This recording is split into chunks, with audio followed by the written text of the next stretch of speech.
Another general property of transition elements is color properties. Color properties.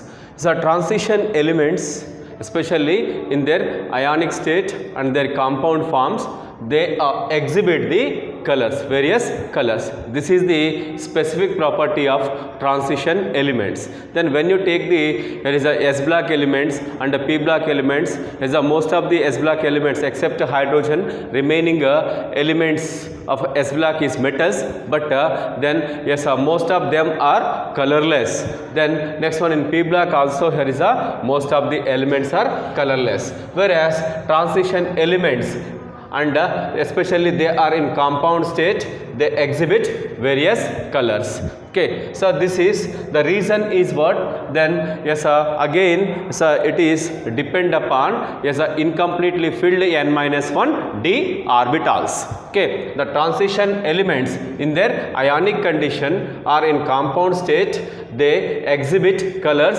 The reason is incompletely filled n-1 d orbitals. If the metal ions are having unpaired electrons or free electrons, they exhibit colors. Suppose when you take the here is what zinc +2, in +2 state it is having 3d10 configuration, there is no unpaired electrons, then its compounds are, it is a zinc +2 compounds are, when you take the zinc chloride, zinc sulfate, all are, it is a colorless compounds. Reason is in zinc is in +2 state is a n-1 d orbitals are completely filled by the electrons. Yes, when you take the Cu+, Q+ ion in +1 oxidation state, again 3d10 electron configuration is existed, then here is there is no unpaired electrons, in Q+ compounds also colorless. Then so when you take the here is a Cu+2 cupric state, then it's here is a electron configuration 3d9 configuration, is just one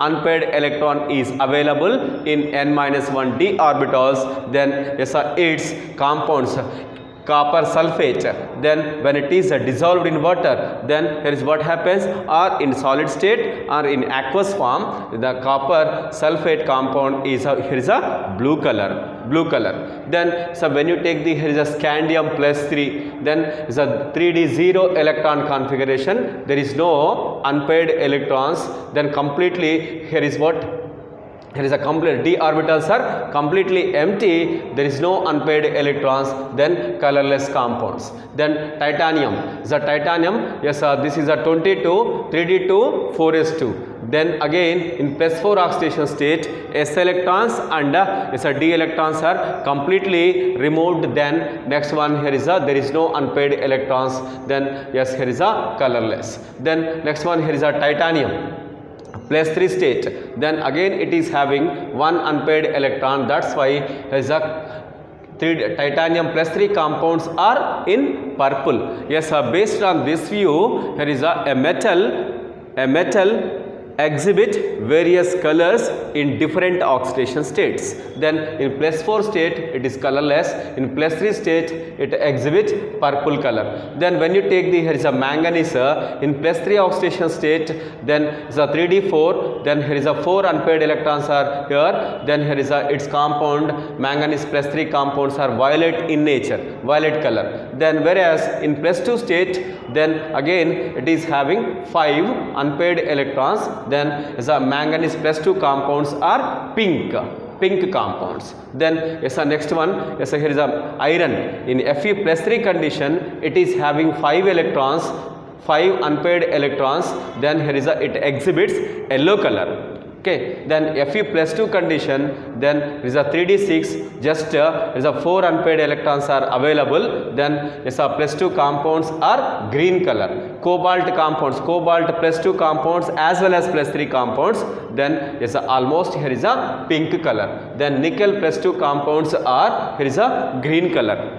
Why? What happened? What happened in various oxidation states, they exhibit various colors is, then yes, when is an incompletely filled n-1 d orbitals are existed, then these compounds are solid state or in aqueous form, they absorb the light radiation from the visible region. visible region. Then yes, next one, so because of the presence of neutral molecules, or here is a anions, in presence of that, here is the d orbitals, especially n-1 d orbitals of transition metal ions are splitted into two sets. What are they? T2g set and Eg set.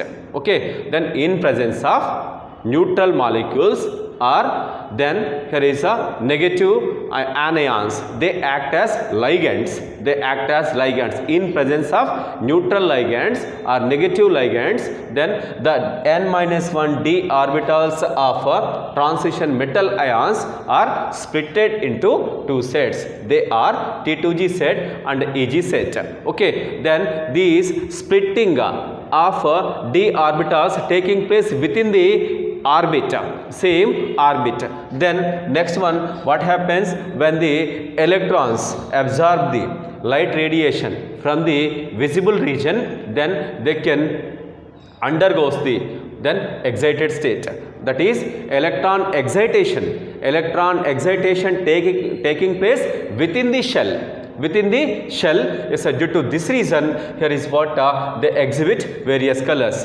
The excitation of electrons, the excitation of d electrons or n-1 d electrons within the shell is called as DD transitions. Because of the DD transitions, then is the transition metal ions and their compounds exhibit, here is a colors. Say this is the reason. Suppose if the suppose n-1 d orbitals are completely filled, then there is no unpaired electrons, there is no free electrons, then what happens? Then DD transitions are not occurred, then there is no color or colorless compounds are formed.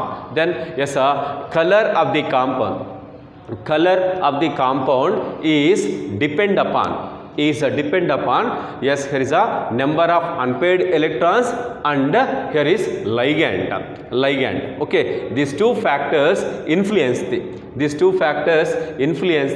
here is a color property of the transition metals. Okay, unpaired electrons, then next one ligand nature. These two factors influence the color property of transition metal compounds. Then suppose when you take the here is a copper sulfate, then in hydrated form CuSO4 5, here is a H2O, then what it appears as a blue color. Suppose when copper sulfate is subjected to dehydration, when we remove the water molecules, anhydrous copper sulfate is formed. This anhydrous copper sulfate doesn't having any color. The reason is what?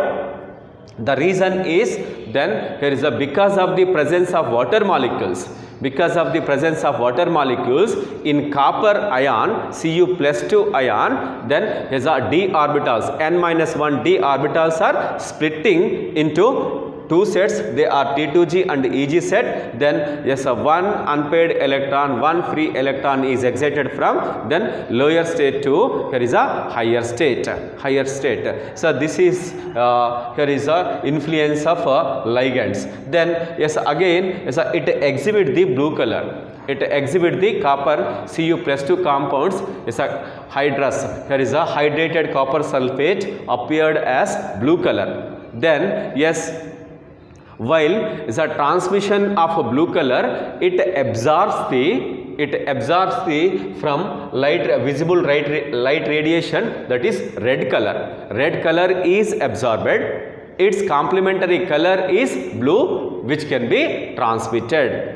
Okay, then here is a copper sulfate, then it absorbs the red light radiation and transmits its complementary color, which is blue. Okay, that's why here is a transition metal ions and their compounds exhibit various colors. So because of the incompletely filled n-1 d orbitals and dd transitions. Next one, the influence of here is a ligands, whether they are neutral ligands or negative ligands. So another character of transition elements is complexation behavior. Yes, here is a transition metal ions can form the various coordination compounds or complex compounds. Then so let's take is a cobalt CONH3 taken 6 plus 3 ion, hexaamine cobalt 3 ion.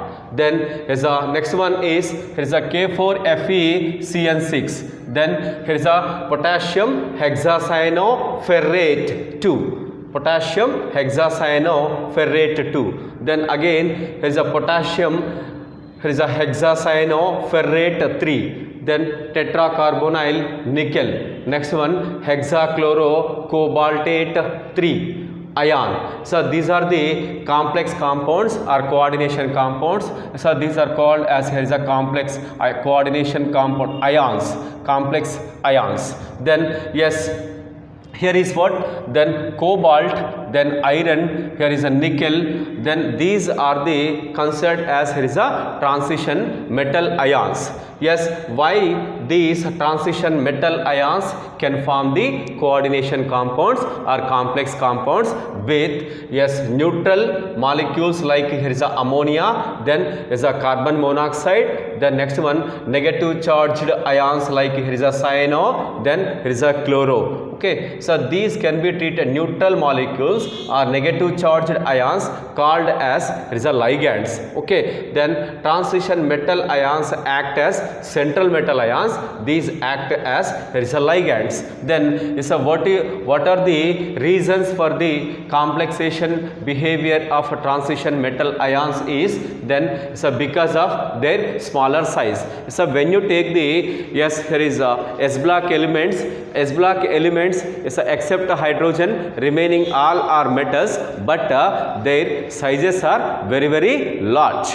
Their sizes are very large. Yes, when the size is large, what happens? Its nuclear charge will be less. Its nuclear charge will be less. Whereas when you take when compare with the S block elements, the D block elements are having smaller in size. Because of the smaller size, what happens? Their nuclear charge is very high. The positive charge on the nucleus is very high. Then next one, so due to this reason they can attract the electron cloud from the ligands. Here is the ammonia cyano ligands, then carbon monoxide ligands. Then they can central metal ions, that is a transition metal ions, can attract the electron cloud very strongly and forms the coordination compounds. Then next one, another reason for the complexation behavior is incompletely filled n-1 d orbitals. Okay, so because of the presence of incompletely filled n-1 d orbitals, so there is a vacancy for there is a vacancy for here is a electrons. There is a electron vacancy is there. That's why is a ligands are electron rich species. Due to this reason the ligands can donate the electrons. So because of the presence of is a incompletely filled n-1 d orbitals of transition elements, they can gain the electrons and form the coordination compounds. So this is a clearly detailed discussion is done in coordination chemistry. Okay, so this is enough for is a complexation behavior of transition metal ions.